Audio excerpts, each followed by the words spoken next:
अरे बच्चों, आज हमें बात करना है दो बहुत ही महत्वपूर्ण टॉपिक। एक है म्यू नॉट तथा एप्सिलॉन नॉट में संबंध और दूसरा है एम्पियर का परिपथीय नियम। तो सबसे पहले हम बेटा बात करेंगे म्यू नॉट तथा एप्सिलॉन नॉट में संबंध क्या होता है, ठीक है ना। तो इसके लिए सबसे पहले हमें वैल्यू पता होनी चाहिए बेटा। फर्स्ट क्वेश्चन के बारे में बात कर रहे हैं। म्यू नॉट की जो वैल्यू होती है, म्यू नॉट अपान 4 पाई की जो वैल्यू होती है वो होती है 10⁻⁻7। क्लियर है ना, 10⁻⁻7। और 1/4 पाई एप्सिलॉन नॉट की जो वैल्यू होती है वो होती है 9 इंटू 0 इंटू 10⁻⁹ बेटा 9। ये वैल्यू होती है दोनों, ठीक है ना। कोई समस्या? एक बार चेक कर लेता हूं कि बाइस वगैरह कोई दिक्कत तो नहीं, ठीक है, सब सही है। तो यहां पर क्या है ना बेटा कि इनकी वैल्यू हमको पता है। मात्रक क्या है, मात्रक भी पता होना चाहिए। वैसे यहाँ पे अगर इसका मात्रक लिखे बेटा तो इसका मात्रक होता है न्यूटन प्रति मीटर स्क्वायर, न्यूटन प्रति मीटर स्क्वायर। और इसका मात्रक क्या होता है, न्यूटन मीटर स्क्वायर प्रति coulomb square, coulomb square. Clear बात है ना। इसको हम मान लें इक्वेशन फर्स्ट, इसको मान लें इक्वेशन फर्स्ट और इसको मान लें इक्वेशन सेकंड, है ना बेटा। अब क्या है ना कि दोनों समीकरण को हम मल्टीप्लाई कर दें। क्या कर दें? मल्टीप्लाई। तो समीकरण फर्स्ट मल्टीप्लाई कर देंगे समीकरण सेकंड से, ठीक है ना। मल्टीप्लाई करें तो यहां पे हो जाएगा mu naught upon 4 pi, multiply कर रहे हैं 1/4 pi epsilon naught equal to 10⁻⁻7 है बेटा, और इधर है 9.0 इंटू 10⁻9। क्लियर बात है। अब यहां पे थोड़ा समझना पड़ेगा। अगर हम बात करें तो अगर ये जो वैल्यू है ये इसकी वैल्यू है ना बेटा, ध्यान से समझिएगा, इसके बटे 1 मान लें, ऐसा कर सकते हैं। क्लियर। अब इसको अगर ऊपर ले जाएं, एक को नीचे, मतलब अंश को हर बनाए और हर को अंश, तो यहाँ पे भी अंश हर बन जाएगा, हर अंश बन जाएगा। तो यहाँ पे हो जाएगा म्यू नॉट अपान 4 पाई और ये हो जाएगा into 4 pi epsilon not by 1। Clear बात है ना। यहाँ पे देखिए 10⁻⁻7 तो रहेगा ही रहेगा, इसको लिख सकते हैं 1/9.0 इंटू 10⁻9। क्लियर। देखो कुछ कर रहा है बेटा, 4 पाई से 4 पाई आपका कैंसिल हो रहा है, 4 पाई से 4 पाई आपका क्या हो रहा है, कैंसिल। तो ये हो गया mu naught epsilon naught, mu naught epsilon naught equal to 1 by, और 10⁻⁻7 इसको +7 बनाना हो तो नीचे ले जाओ, 9.0 इंटू 10⁻, क्या 9 पहले से था और 10⁻7 और आ गया, है ना। अब क्या है कि यहां पर जितना हो गया तो इसको हम सॉल्व कर लेते हैं आगे। एप्सिलॉन नॉट म्यू नॉट, है ना, यहाँ पे अपान में इसको लिख सकते हैं 9.0 इंटू 10 की पावर कितना, 9 7 16। क्लियर बात है ना। कोई समस्या किसी को? ठीक है, चलिए। अब क्या है कि यहां पर इसको हम ऐसे लिख सकते हैं mu naught epsilon naught mu not बराबर, इसको ऐसे लिख सकते हैं 3.0 इंटू 10⁸ का होल ऑफ स्क्वायर। क्लियर बात है ना। और बेटा ये जो 3.0 इंटू 10⁸ है ये होती है बेटा प्रकाश की चाल, प्रकाश की चाल। और प्रकाश की जो चाल है ना उसको हम रिप्रेजेंट करते हैं c से। क्लियर है ना। तो यहां पे हम लिख सकते हैं म्यू नॉट एप्सिलॉन नॉट बराबर 1 बाई, यहाँ पे c रख सकते हैं तो c² हो जाएगा। क्लियर बात है। तो यहाँ पे अगर स्क्वायर हो जाएगा बेटा, तो यहाँ पे अगर स्क्वायर हटाएं तो रूट लगा सकते हैं, या ऐसे इसको कर सकते हैं, बट्टे क्रॉस मल्टीप्लाई कर दें तो ये यहां पे आ जाएगा, इसके नीचे हो जाएगा, तो सी स्क्वायर बराबर 1/μ0 स्क्वायर हटाएंगे तो अंडर रूट लगा देंगे, तो अंडर रूट लगा देंगे तो 1/μ0 मतलब सी बराबर 1/√μ0 ये आपका μ0 में संबंध हो गया। क्लियर बात है ना?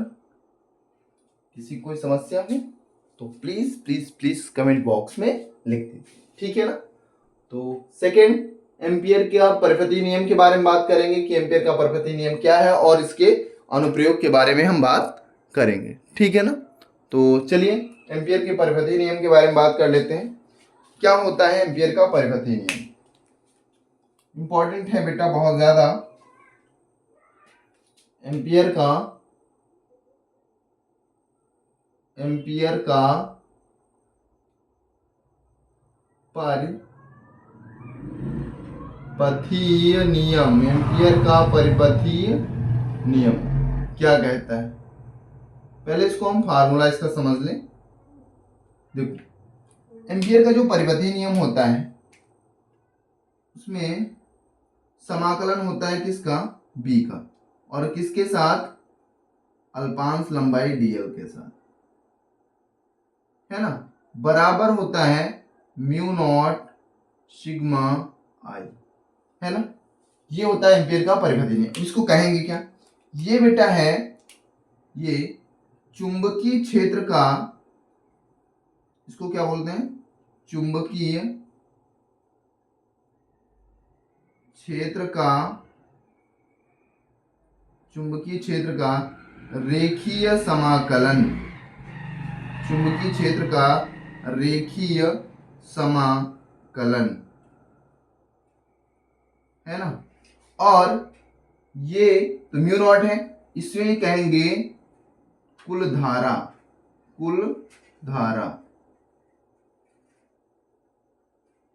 समस्या?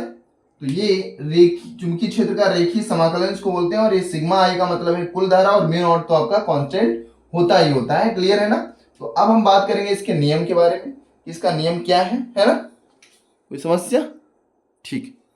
तो इन्होंने क्या कहा बेटा, इसके बारे में थोड़ा सा हम बात करें। सबसे पहले इन्होंने कहा, जैसे मान लो सपोज मान लो कि एक ये बंद पृष्ठ है और इससे बहुत सारी धाराएं क्या हो रही? निकल रही, कुछ इस प्रकार से बहुत सारी धाराएं निकल रही, कुछ धारा ऊपर की ओर जा रही है और कुछ तारों में धारा नीचे की ओर आ रही।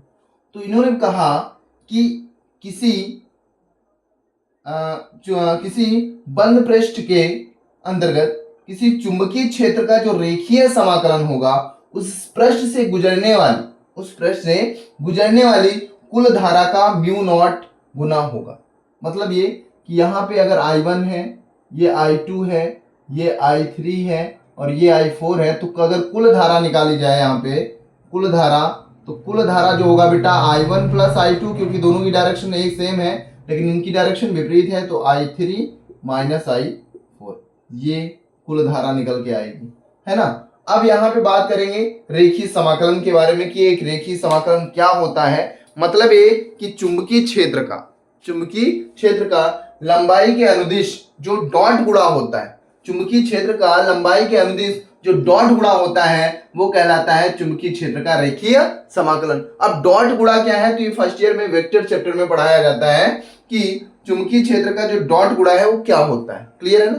तो चलिए इसके बारे में बात कर लेते हैं थोड़ा विस्तार से। चलिए तो पढ़ते हैं पहले। तो इसके बारे में मैंने बता दिया है कि क्या होता है। तो समाकलन b डॉट dl बराबर μ0 सिग्मा i। अब इसको हम कैसे लिखेंगे? किसी बंद क्षेत्रफल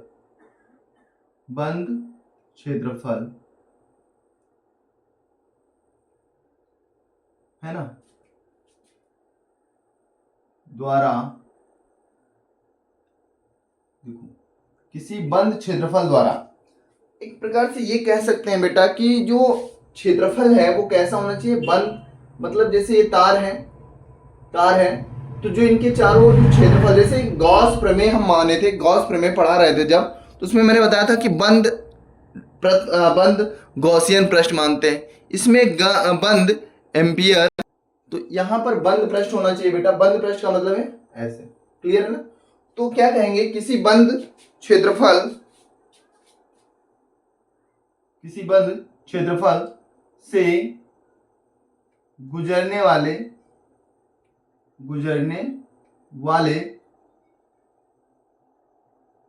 चुंबकीय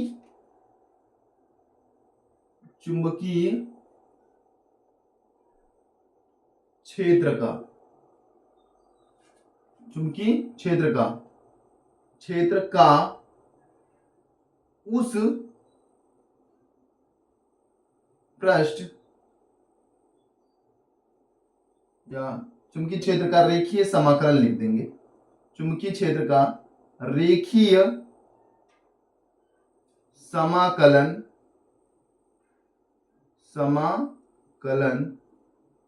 उसके क्षेत्रफल से गुजरने वाली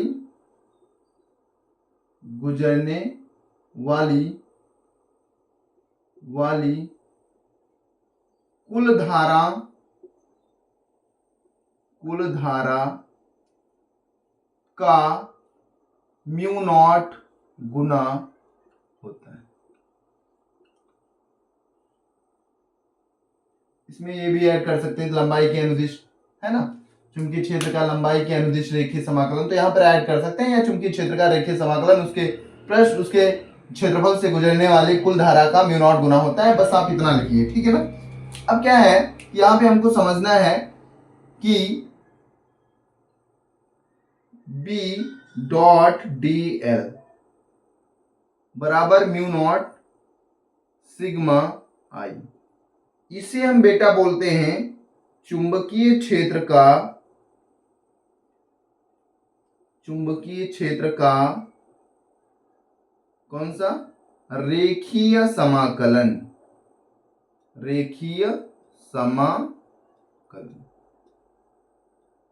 चुंबकीय क्षेत्र का रेखीय समाकलन। और जो चुंबकीय क्षेत्र का रेखीय समाकलन क्या होता है, तो हम कह सकते हैं चुंबकीय क्षेत्र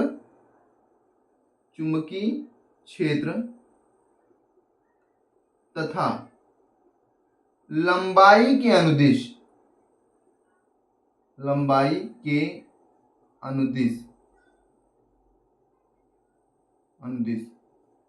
जो डॉट गुणा है, चुंबकीय क्षेत्र का जो लंबाई के अनुदिश, चुंबकीय क्षेत्र का लंबाई के अनुदिश जो डॉट गुणा है, और डॉट गुणा को बेटा हम अदिश गुणा कहते हैं। क्या कहते हैं, अदिश गुणा। डॉट गुणा को हम क्या कहते हैं, अदिश गुणा, है ना। मतलब चुंबकीय क्षेत्र का लंबाई के अनुदिश जो डॉट गुणा होता है, जो अदिश गुणा होता है, उसे हम कहते हैं चुंबकीय क्षेत्र का रेखीय समाकलन। तो ये चुंबकीय क्षेत्र का रेखीय समाकलन। उसके बाद म्यू नॉट सिग्मा आई मैंने बता दिया कि बहुत सारी अगर किसी पृष्ठ से धाराएं निकल रही हैं तो धाराओं की दिशा देख लेंगे कि मान लेते हैं कुछ धाराएं ऊपर जा रही हैं I1 और I2, लेकिन नीचे धारा ये I3 आ रही, तो यहाँ पे अगर कुल धारा निकालेंगे तो I1 प्लस I2 तो होगा, लेकिन ये I3 माइनस होगा। तो इस प्रकार से कुल धारा हम निकाल सकते हैं, क्लियर है ना। अब इसकी उपपत्ति करेंगे, कैसे इसको सिद्ध करना है इसके बारे में बात कर लेंगे। तो चलिए प्रूफ हम करेंगे इसकी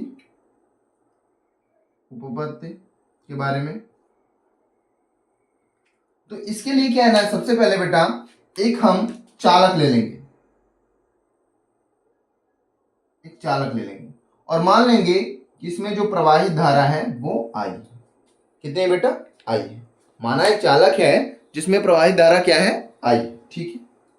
अब क्या है कि अगर प्रवाहित धारा आई है तो इसके लिए एक बंद लूप मान लेंगे। तो हम मान लेंगे इसके चारों ओर आर त्रिज्या का बंद लूप है। कितनी रेडियस का, आर त्रिज्या का बंद एम्पियर लूप मान लेंगे, ठीक है ना। धारा कितनी जा रही है इस चालक में से, चालक में से जो धारा जा रही है वो जा रही है आई, और यहाँ कितनी त्रिज्या का, आर त्रिज्या का बंद लूप मान लेंगे। अब यहाँ पर अल्पांश लंबाई, इस पूरे की तो लंबाई है ना कुछ ज्यादा होगी, लेकिन इसकी अल्पांश लंबाई हम ले लेंगे dl। क्या ले लेंगे बेटा, dl। क्लियर बात है ना, अल्पांश लंबाई क्या ले लेंगे, dl। तो अब अगर हम बात करें तो यहां पे देखिए b डॉट dl बराबर म्यू नॉट सिग्मा आई होता है। क्लियर बात है ना, म्यू नॉट सिग्मा आई होता है। तो यहां पर क्या करेंगे कि सबसे पहले हमको डॉट गुणा पद निकालना है। क्या, डॉट गुणा, डॉट गुणा निकालेंगे और उसके बाद हम, ठीक है, तो अब यहां पर हम क्या करेंगे बेटा कि सबसे पहले यहां पे देखिए ये है, इसका ये पद हम लेकर चलेंगे, मतलब ये कि चुंबकीय क्षेत्र का रेखीय समाकलन। क्या बेटा, चुंबकीय